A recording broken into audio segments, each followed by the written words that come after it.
What if I told you Sebastian Vettel was the most hated Formula One driver in the world? Not even joking, this guy got booed while standing on podiums. But then, he somehow transformed into one of the most beloved figures in motorsport. How did this happen? Today, we'll find out. Vettel was born in Heppenheim, Germany on July 3rd, 1987. Like so many F1 kids, he was obsessed with Schumacher, who was absolutely smashing it while Vettel was growing up. By the time Vettel was 8, he was already making waves in German karting. In '97, at just 10 years old, he claimed his first major karting title. Fast forward to 2003, 16-year-old Vettel moved from karting to single-seaters in Formula BMW. What happened next just blew everyone's minds. In 2004, Vettel dominated Formula BMW in a way nobody had ever seen before. He won 18 out of 20 races, which is a lot. Red Bull Junior team spotted him and were like, yep, we'll have some of that. By 2006, at just 19, he was a test driver for BMW's Sauber. In his very first Friday practice, the guy set the fastest time of all, just like that. In 2007, BMW Sauber needed someone to replace Kubica, who was recovering from that massive crash in Canada. So they called up Vettel for the United States Grand Prix. At 19 years and 349 days old, Vettel finished 8th and became the youngest driver in F1 history to score points. The kid showed that he was now ready for the big leagues. And by the way, can you see the difference? I bet you anything, today 19 is probably considered too late to enter Formula One. How old is Kimi Antonelli, like 5? Kid can't even keep his head straight in the car yet. What are we doing? Vettel quickly scored his first Toro Rosso points with a 4th place at the Chinese Grand Prix. However, it was the 2008 season that changed everything for Vettel. Throughout the year, he consistently outperformed expectations, yes, but nobody could have predicted what happened at the Italian Grand Prix at Monza. See, the weekend started with heavy rain and drivers were really struggling to keep their cars pointing straight. But with insane control, Vettel managed to put his car on pole position. That was a first for him and the team. The F1 world was in shock. How had this 21-year-old in his mom's minivan managed to beat both Hamilton and Alonso in qualifying? The next day, in similarly wet conditions, Vettel led from start to finish, handling the pressure like he'd been doing it for years. While champions struggled behind him, Vettel didn't make one wrong move. That day, Sebastian Vettel became the youngest driver in F1 history to win a Grand Prix at 21 years and 74 days old, a record that stood until 2016. And we all know who broke that one.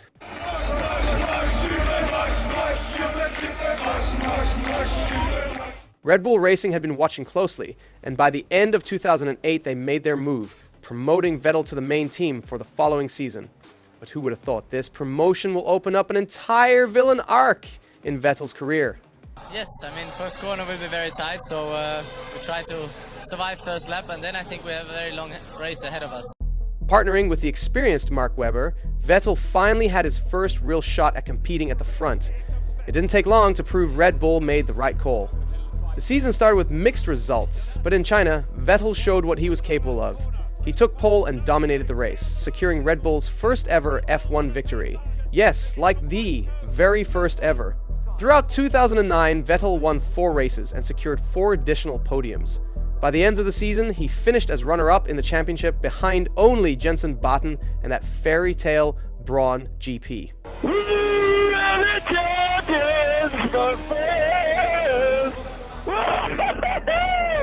But no one could have predicted just how thoroughly Sebastian Vettel was about to dominate Formula One.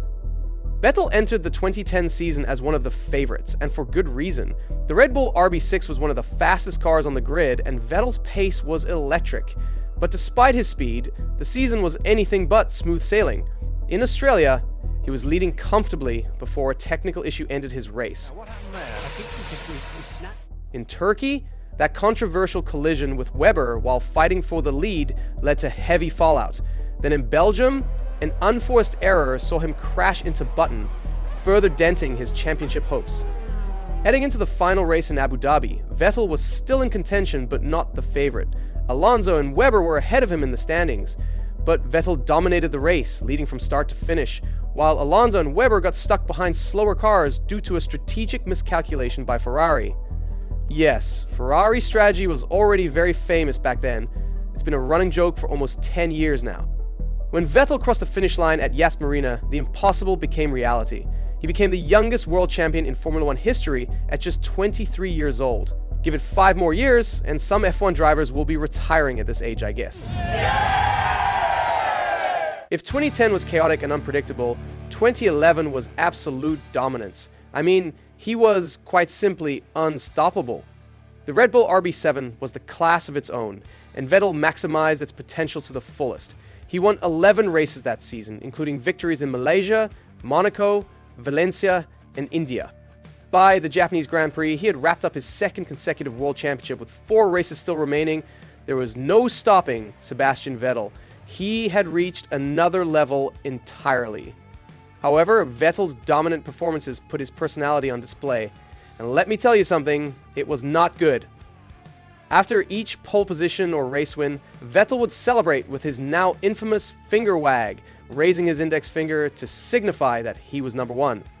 The finger wag, combined with his utter dominance of the sport, was starting to make Vettel appear arrogant in the eyes of many. And you already know, if you're arrogant, karma's gonna be tough. For the first half of the season, it seemed like Alonso was the favorite for the title, as Vettel had only managed a single victory. That was karma, 100%. However, something clicked later in the season. Starting with Singapore, Vettel went on a 4-race winning streak, taking victories in Japan, Korea, and India. The defining moment of the season came at the finale in Brazil. Entering the race, Vettel led Alonso in the standings, but on the opening lap, karma got him one more time. He collided with Bruno Senna and spun to the back of the field. In wet conditions with a damaged car, Vettel had to fight through the pack to stay in championship contention. Despite the damage to his car and the immense pressure, he finished 6th, securing just enough points to take the title by 3 points over Alonso. Still, that race is regarded as one of the greatest championship deciders of all time. Vettel had now won 3 consecutive titles, joining Senna and Schumacher in Formula 1 history. But as impressive as his 2012 campaign had been, what came next would cement Sebastian Vettel's place among the all-time greats of the sport and completely transform how others perceived him. I think there's still 2 races to go, so obviously we see how quickly things can change. The start of the 2013 season was competitive, with Raikkonen, Alonso, and the Mercedes drivers all in contention. But after the summer break, Vettel went on a run that no one could match. Starting from the Belgian Grand Prix, he won 9 consecutive races, a record for the longest winning streak in Formula 1 history. But as his dominance grew, so too did the resentment from fans and other drivers. It felt like Vettel was so dominant with his Red Bull that other drivers never got a chance. He was sucking the fun out of the sport, you know? What's the fun in watching Vettel win over and over again? That finger wag, once seen as cheeky, now felt to many like an insult. The donuts, once viewed as a cool celebration, now appeared as rubbing salt in the wounds of his competitors. What should have been a period of universal acclaim for one of the greatest stretches of dominance in F1 history was instead becoming something more complex. Sebastian Vettel, the brilliant driver, was transforming into Formula 1's biggest villain right in front of our eyes. If there was a single moment that cemented Vettel's status as Formula 1's villain, it came at the 2013 Malaysian Grand Prix in an incident that would become infamously known as Multi-21. Multi-map 2-1, multi-map 2-1. Red Bull had implemented a team order, codename Multi-21, instructing Vettel, car number 1, to stay behind his teammate Webber, car number 2. Webber, trusting the team order, had turned down his engine to safely bring the car home for a 1-2 finish for Red Bull. But Vettel had other ideas. Despite clear instructions from the team, Vettel aggressively attacked his teammate, engaging in an insane wheel-to-wheel battle before eventually passing Webber to take the win. The Australian was furious, and you could feel the tension on the podium and in the cool-on room before the ceremony. Multi-21, sir. The fallout was immediate and severe. Fans who had previously tolerated Vettel's dominance now had clear evidence of what they perceived as a win-at-all-costs mentality that disrespected both his team and his teammate. But it was Vettel's initial response that perhaps did the most damage. Rather than immediately apologizing, he appeared unashamed, suggesting that Webber hadn't deserved the win due to incidents in their past. After that, the image of Sebastian Vettel had fundamentally changed. No longer was he seen as the fresh-faced, cheerful prodigy who had taken over Formula One. Now, he was viewed as ruthless, selfish, and willing to win at any cost. But don't you think every Formula One driver should be like this to dominate? Maybe that's the reason why Norris can't win races consistently. He's just too nice to everyone. Let me know in the comments, because his losses are beyond my understanding at this point. Lando has pitted. Okay, Lando, Oscar has just pitted. We'd like to re-establish the order. The way to win a championship is not by yourself, it's with the team. The Multi-21 incident opened the floodgates. What had been occasional murmurs of discontent now became a chorus of disapproval. As the 2013 season progressed and Vettel continued his unprecedented winning streak, something insane began to happen. Sebastian Vettel was being booed on the podium. It started at the Canadian Grand Prix, continued at Silverstone, and reached its peak at the Italian Grand Prix in Monza, Ferrari's home race, where passions run highest. As Vettel took to the podium after another dominant win, the crowd erupted in boos. The situation had gone beyond normal sporting rivalry, it had become personal. It actually seemed like Vettel was hurt by all of this. Still, the booing continued throughout the season, reaching even neutral venues. Sebastian Vettel, four-time world champion already, one of the most successful drivers in the history of the sport, has fallen out of grace with Formula One fans. You know, I do something that I love. I love racing. I love coming here. I love, working with the team, with the guys. I enjoy that a lot. The 2014 Formula One season brought a revolution. The sport introduced new hybrid power units, replacing the naturally aspirated V8 engines that had been the standard since 2006. These new turbo-hybrid engines fundamentally changed the dynamics of Formula One, with Mercedes emerging as the dominant force. For Sebastian Vettel and Red Bull, the changes were devastating. After 4 years of dominance, they suddenly found themselves struggling. The Renault power unit lagged significantly behind Mercedes in both power and reliability. By the way, I've made a video about Mercedes making that dominant engine. You should check it out. And if you like the video so far, don't forget to subscribe, as I'm trying to get to 10,000 subscribers by F1 summer break. Vettel also faced a new challenge in the form of his teammate Daniel Ricciardo. The smiling Australian had been promoted from Toro Rosso to replace the retiring Mark Webber, and few expected him to seriously challenge the four-time world champion. However, Ricciardo not only matched Vettel, but comprehensively outperformed him throughout the season. While Vettel struggled to adapt to the new cars, which required a different driving style with the hybrid power units, Ricciardo claimed 3 victories and consistently outqualified and outraced his teammate. For the first time since his Toro Rosso days, Vettel went an entire season without a single victory. He finished 5th in the championship, a massive 71 points behind Ricciardo, who ended the year in 3rd place despite driving the same car. The 2014 season was a humbling experience for Vettel. The driver who had seemed invincible was suddenly very beatable. The dominance that had defined his career had evaporated, and with it, some of the resentment from fans began to fade. As the season progressed, a remarkable thing started to happen. The boos that had followed Vettel throughout 2013 gradually died down. There was a sense that the sporting gods had restored some balance.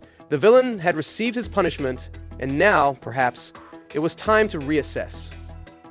By the end of the 2014 season, Vettel announced he would be leaving Red Bull, the team that had nurtured him from a teenager to a 4-time world champion, to join Ferrari for the 2015 season. Nobody knew it at the time, but this move would be the beginning of Sebastian Vettel's journey from villain to hero in the eyes of Formula One fans worldwide.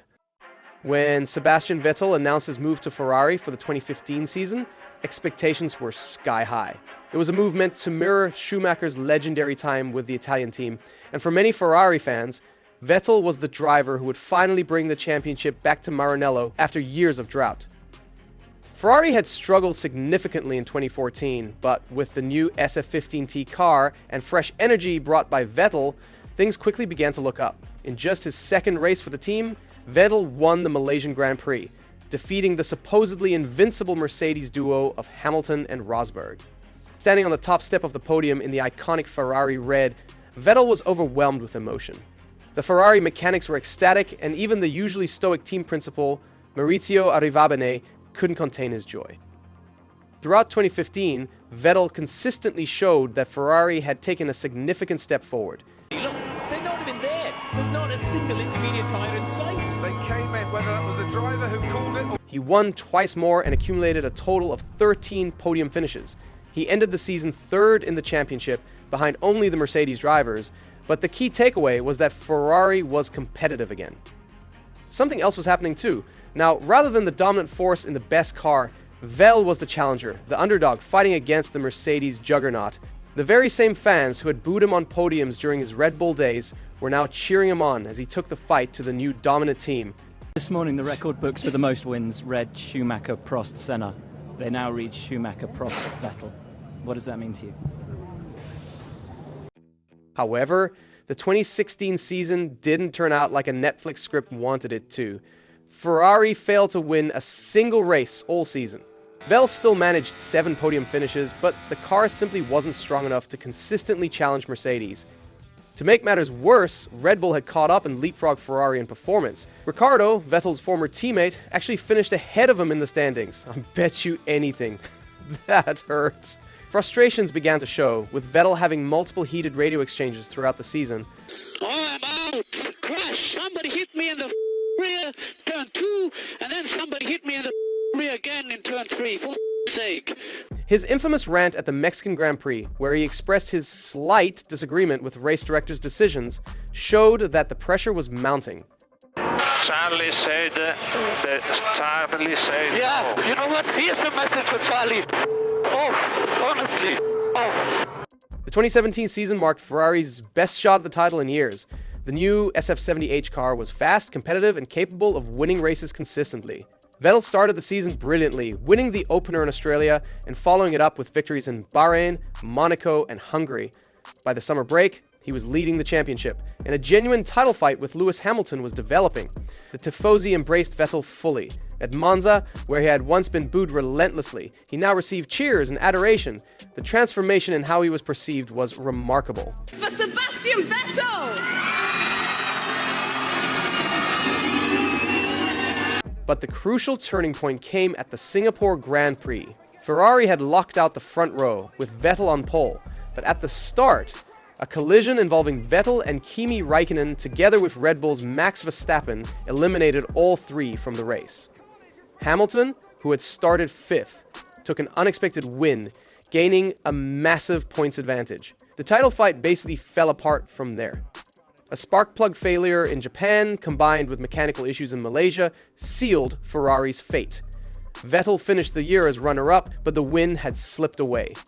Would you like some of this? It's very good. I'd rather have a Red Bull. Ooh. The 2018 season proved to be an even bigger heartbreak. Ferrari had produced arguably the fastest car on the grid, and Vettel once again took an early lead in the championship. Wins in Australia, Bahrain, Canada, and Great Britain put him in a strong position. But as the season progressed, cracks began to appear. The German Grand Prix, Vettel's home race, was a heartbreak. Leading comfortably in wet conditions, Vettel made an unforced error and crashed into the barriers at Hockenheimring.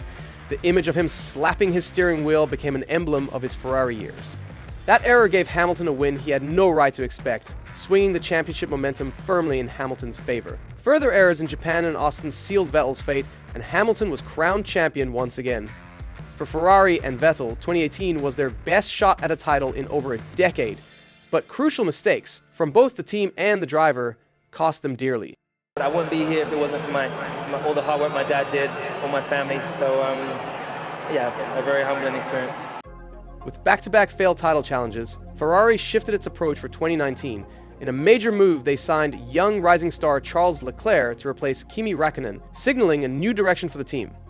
Leclerc has a fun background, and I've made a video about him as well. I do believe he's trapped at Ferrari, and Hamilton at the wheel is not helping. Check it out. For Vettel, the rapid rise of Leclerc created a new and unexpected challenge.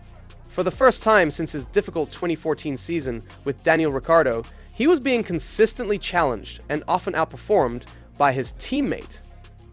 This created tension within the team. A major flashpoint came in Singapore, where Ferrari's strategy gave Vettel an undercut that allowed him to leapfrog Leclerc for the race win, a decision that left the young Monegasque furious. The situation escalated further in Brazil when both drivers collided, taking each other out of the race and leaving Mattia Binotto with the difficult task of managing two Alfa drivers, and we know Ferrari is not good at that. That was a heck of an impact. By the end of 2019, the power dynamic at Ferrari had clearly shifted. Leclerc was now viewed as Ferrari's future, having signed a long-term contract with the team, while questions began to arise about Vettel's position beyond 2020 when his contract was set to expire. Throughout all of this, however, Vettel maintained his dignity. He congratulated Leclerc on his successes, took responsibility for his mistakes, and continued to work with the team to improve. The bad temper that had sometimes characterized his Red Bull years was nowhere to be seen. However, 2020 was nothing short of a disaster. Before the season even began, Ferrari announced that Vettel would leave the team at the end of the year. No negotiations, no extensions, just a clear sign that he was no longer in their plans. The news came as a shock to Vettel, who had previously indicated his desire to stay with the team. Probably been a tough ending to a great time with Ferrari, and especially I will miss the guys in the garage. I really want to race my heart out for them today. The season itself was Ferrari's worst in decades. They were caught in a power unit controversy, with the FIA having secretly settled an investigation into their engine legality. As a result, Ferrari lost significant performance, and their car was barely competitive, often struggling to get out of Q2 in qualifying. To make matters worse, Vettel openly questioned whether his car was being treated equally to Leclerc's. At one point, he even suggested that his car was noticeably slower than his teammates, leading to speculation about whether Ferrari was prioritizing their future over their departing champion. He finished a lowly 13th in the championship, his worst results since his partial rookie season in 2007. I do hope this Ferrari story will not repeat with Hamilton, but right now, it seems to be a carbon copy of it. Yeah, I think I have more to give, and I'm looking forward to the task with a new environment, new team, new spirit. After 6 tumultuous years at Ferrari, Sebastian Vettel embarked on a fresh challenge in 2021 with Aston Martin, a team formerly known as Racing Point. The rebranded outfit, backed by billionaire Lawrence Stroll, had high ambitions, and signing a 4-time world champion was a statement of intent. However, Vettel's debut season with Aston Martin got off to a rocky start. The team had been hurt by regulation changes that affected low-rate cars like theirs, and Vettel struggled to adapt to his new environment. Early races brought disappointing results, leading some to question whether his best days were truly behind him. But then, at the Azerbaijan Grand Prix, we caught a glimpse of the old Sebastian Vettel. Starting from 11th on the grid, he drove a masterful race. When the checkered flag fell, Vettel had secured second place, his first podium with Aston Martin, and a reminder of the quality that had made him a 4-time world champion. His podium celebration was noticeably different from his Red Bull days. Gone was the finger wag, in its place was a mature, measured joy. But to be fair, he was not number one, so maybe that's why. Another brilliant drive came at the Hungarian Grand Prix, where Vettel again finished second on the road, only to be disqualified later due to a fuel sample issue. By the end of 2021, Vettel finished 12th in the championship with 43 points, a modest return by his standards. Expectations for 2022 were mixed. Aston Martin had grand ambitions with a completely redesigned AMR22 to match the new technical regulations, but early season testing showed right away that this was bad. At that point, the 2022 season became less about results and more about legacy. Midway through the year, Vettel made the biggest announcement of his career. He would retire from Formula One at the end of the season. I hereby announce my retirement from Formula One by the end of the 2022 season. Probably I should start with a long list of people to thank now, but I feel it is more important to explain the reasons behind my decision. The announcement wasn't just an end to his career. It was a sign of a new direction for a man who had achieved everything in the sport. At Monza, the scene of some of his greatest triumphs, the Tifosi displayed banners thanking him for his service to Ferrari, despite the ultimately unsuccessful attempt to bring a championship back to Maranello. No booing this time. The most impressive tributes came at the Abu Dhabi Grand Prix, his final race in Formula One. The entire paddock gave him a standing ovation during a farewell dinner. Drivers wore special tribute helmets. Teams displayed messages of respect on their cars. Before the race, all the drivers wore Danke Sepp t-shirts and gathered for a group photo. In true Vettel fashion, he delivered a strong performance in his final race, even scoring a point. His final lap was filled with gratitude as he thanked his team for their support over the years.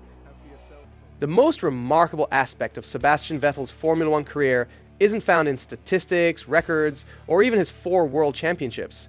It's the extraordinary transformation of his public image. From Formula One's most booed driver to one of its most beloved figures. It shows that fans don't just respect success, they respect growth, vulnerability, principles, and ultimately humanity. Vettel's greatest achievement may not be his 4 world championships, but rather the respect and admiration he earned through his evolution as both a driver and a person. In a sport often defined by numbers and statistics, Sebastian Vettel's legacy transcends them all.